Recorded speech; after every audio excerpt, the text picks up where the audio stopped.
संगत जी, हम अक्सर जब भी बाबा जी और हजूर जी दर्शन देते हैं तो हम उनके दर्शनों के लिए ब्यास चले जाते हैं।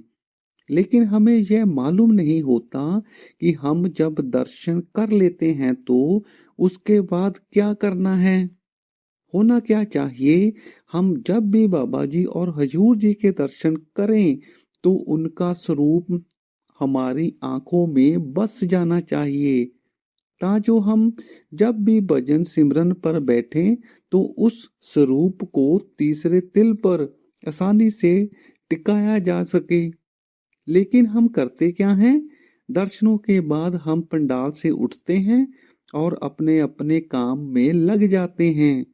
जो हमने अपने गुरु के स्वरूप के दर्शन किए होते हैं वह हमारी आंखों से और मन से धीरे धीरे निकल जाते हैं। और जब भजन सिमरन पर बैठने की कोशिश करते हैं तो बाबा जी या हजूर जी का चेहरा तीसरे तिल पर टिकाना मुश्किल हो जाता है।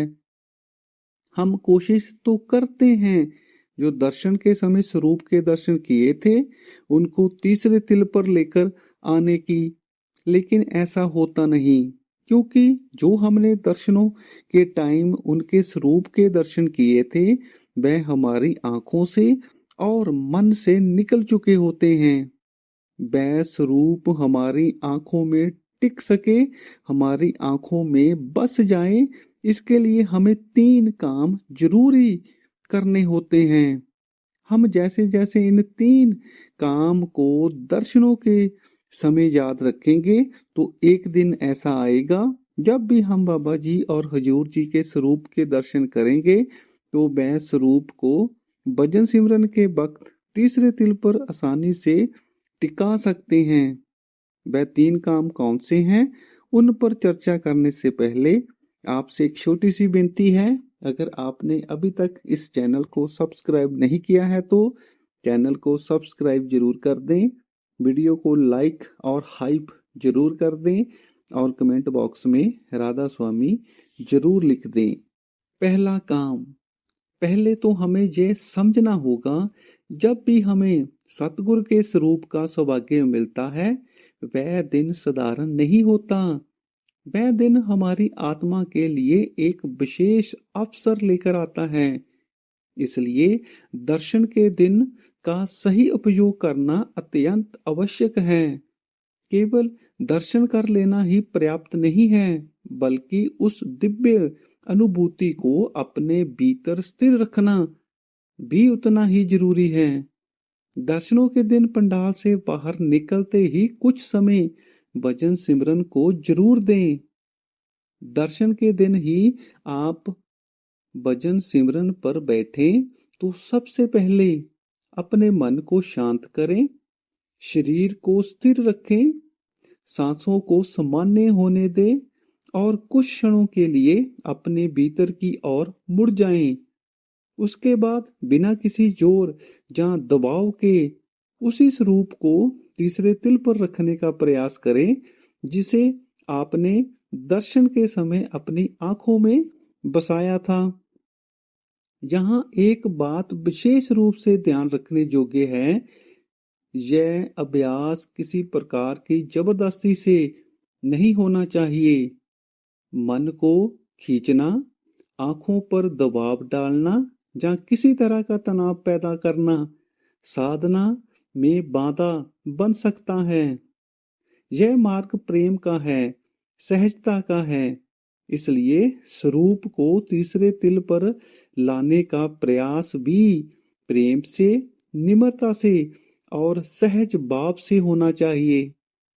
जब आप प्रेम पूर्वक ध्यान लगाते हैं तो मन स्वाभाविक रूप से उसी छवि की ओर आकर्षित होने लगता है। शुरुआत में संभव है कि स्वरूप स्पष्ट ना दिखे, वह थोड़ा धुंधला दिखाई दे, कभी आता जाता लगे, जहाँ कुछ क्षणों बाद गायब हो जाए। ऐसी स्थिति में घबराने की बिल्कुल आवश्यकता नहीं है। यह साधना का स्वाभाविक चरण है। मन बरसों से बाहर की ओर भागता रहा है, उसे भीतर स्थिर होने में समय लगेगा। इसलिए यदि स्वरूप स्थिर नहीं हो पा रहा तो निराश ना हो, बस प्रेम और धैर्य बनाए रखें। नियमित अभ्यास से धीरे धीरे मन की चंचलता कम होने लगेगी और स्वरूप अधिक स्पष्ट और स्थिर दिखाई देने लगेगा। याद रखें, दर्शनों के दिन किया गया यह अभ्यास विशेष फलदायी होता है, क्योंकि उस दिन मन में श्रद्धा और भाव अधिक जागृत रहते हैं। उस ताजगी और भावनात्मक निकटता का लाभ उठाना चाहिए। यदि उसी दिन से हम स्वरूप को तीसरे तिल पर प्रेम पूर्वक धारण करने का अभ्यास प्रारंभ कर दें तो साधना की गति तेज हो सकती है। अंत में यही समझें, दर्शनों के बाद जिस स्वरूप के आपने दर्शन किए हैं उसको आंखें बंद करके कुछ समय के लिए अंदर बिठाने की कोशिश जरूर करें। तुरंत बाहर की हलचल में मत खो जाएं। दूसरा काम, जब भी हमें अपने गुरु के दर्शन का अवसर मिलता है, वह केवल आंखों से देखने का अवसर नहीं होता, बल्कि मन में स्वरूप बसाने का अवसर होता है। लेकिन अक्सर देखा जाता है कि उसी पवित्र समय में हमारा मन इधर उधर भटकने लगता है। कोई ये देखने लगता है कि गाड़ी के आगे कौन चल रहा है और पीछे कौन है। कोई यह देखने लग जाता है कि साथ में कौन बैठा है। किसी का ध्यान सेवादारों की गतिविधियों पर चला जाता है। किसी को संगत की हलचल दिखने लगती है। धीरे धीरे हमारा पूरा ध्यान बाहरी दृश्य में उलझ जाता है और जिस उद्देश्य से हम दर्शन करने आए थे वही छूट जाता है। अब जरा गहराई से सोचिए, अगर दर्शन के समय हमारा मन इधर उधर की बातों में उलझा हुआ है तो हम गुरु का स्वरूप अपने भीतर कैसे स्थिर करेंगे। जिस क्षण को हमें मन में अंकित करना था वही क्षण हम बाहरी बातों में खोकर गवा देते हैं। दर्शनों के समय मन की स्थिति कैसी हो, उस समय हमारे मन की अवस्था ऐसी होनी चाहिए जैसे दुनिया थम गई हो, जैसे आसपास कोई है ही नहीं, जैसे केवल गुरु और हम ही हैं, जैसे समय भी रुक गया हो। ना संगत का मान, ना सेवादारों का ध्यान, ना गाड़ी का दृश्य, ना घर के कामों की चिंता। उसी क्षण मन में केवल एक ही चित्र होना चाहिए और वो है गुरु का स्वरूप।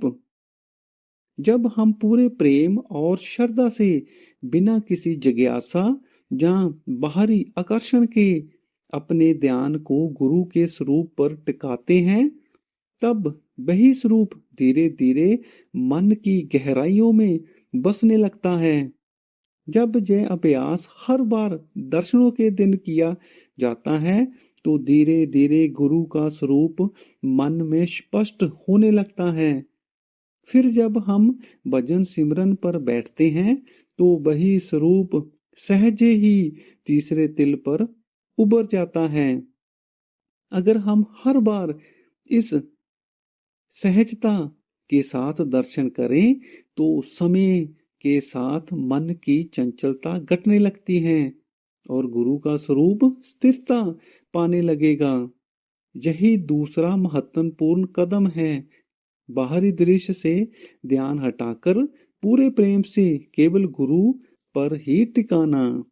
संजय जी, दर्शनों के बाद हमने पहला काम किया, भजन सिमरन से स्वरूप को अंतर टिकाना, और दूसरा काम दर्शनों के वक्त हमारा ध्यान गुरु के स्वरूप पर टिका कर रखना।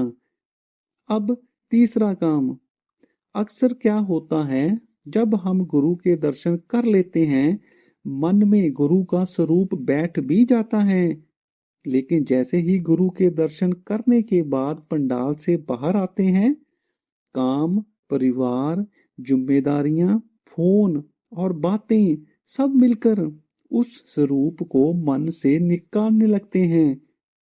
धीरे धीरे स्वरूप पीछे छूट जाता है और संसार आगे आ जाता है। इससे बचने के लिए हमें क्या करना है?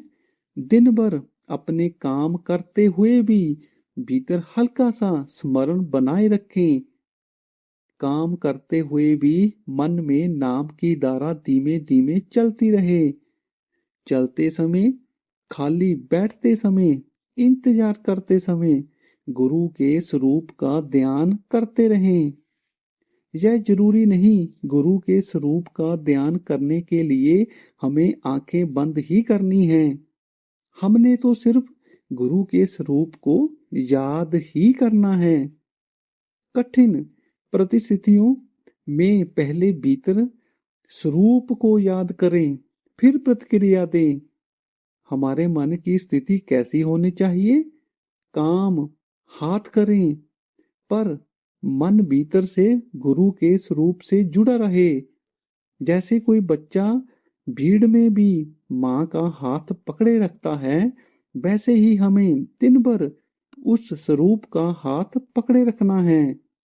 इसका लाभ क्या होगा? धीरे धीरे क्रोध कम होने लगेगा, प्रतिक्रियाएं नर्म होने लगेगी, मन की घबराहट घटेगी, भीतर स्थिरता बढ़ेगी और सबसे बड़ी बात, गुरु केवल दर्शन या भजन तक सीमित नहीं रहेगा, बल्कि जीवन का हिस्सा बन जाएगा। यही साधना की पूर्णता है। पहला कदम दर्शन, दूसरा भजन में स्थिरता और तीसरा जीवन में निरंतर स्मरण।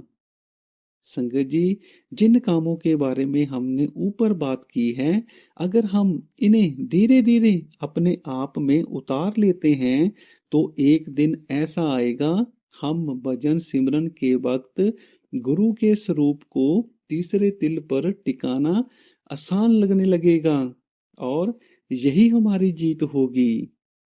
संगत जी, आज की वीडियो में बस इतना ही। अगर आपको ये वीडियो अच्छी लगी तो आप इस चैनल को सब्सक्राइब जरूर कर दें, वीडियो को लाइक कर दें और कमेंट बॉक्स में राधा स्वामी जरूर लिख दें। राधा स्वामी जी।